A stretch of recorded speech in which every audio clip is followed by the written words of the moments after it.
Juan 10:10-15. Ako'y pumarito upang sila'y magkaroon ng buhay at magkaroon nito ng may kasaganaan.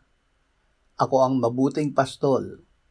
Ibinibigay ng mabuting pastol ang kanyang buhay para sa mga tupa. Ang upahan at hindi pastol at hindi may-ari ng mga tupa, nang makitang dumarating ang asong gubat, ay pinababayaan ng mga tupa at tumatakas, at inaagaw sila ng asong gubat at ikinakalat. Siya'y tumatakas sapagkat siya'y upahan at walang malasakit sa mga tupa. Ako ang mabuting pastol. Kilala ko ang sariling akin at kilala ako ng sariling akin. Gaya ng pagkakilala sa akin ng Ama at ng pagkakilala ko sa Ama, at ibinibigay ko ang aking buhay para sa mga tupa. Upang magkaroon ng buhay ni Kristo.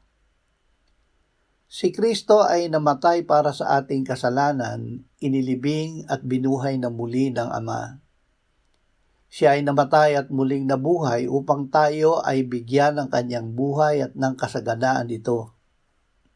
Ang pagpapatawad sa atin ng Diyos ay hindi lamang pagpapatawad. Ito ay pagpapawalang sala o pag-aaring ganap upang ang buhay ni Jesus na nanaig sa kamatayan ay mapa sa atin.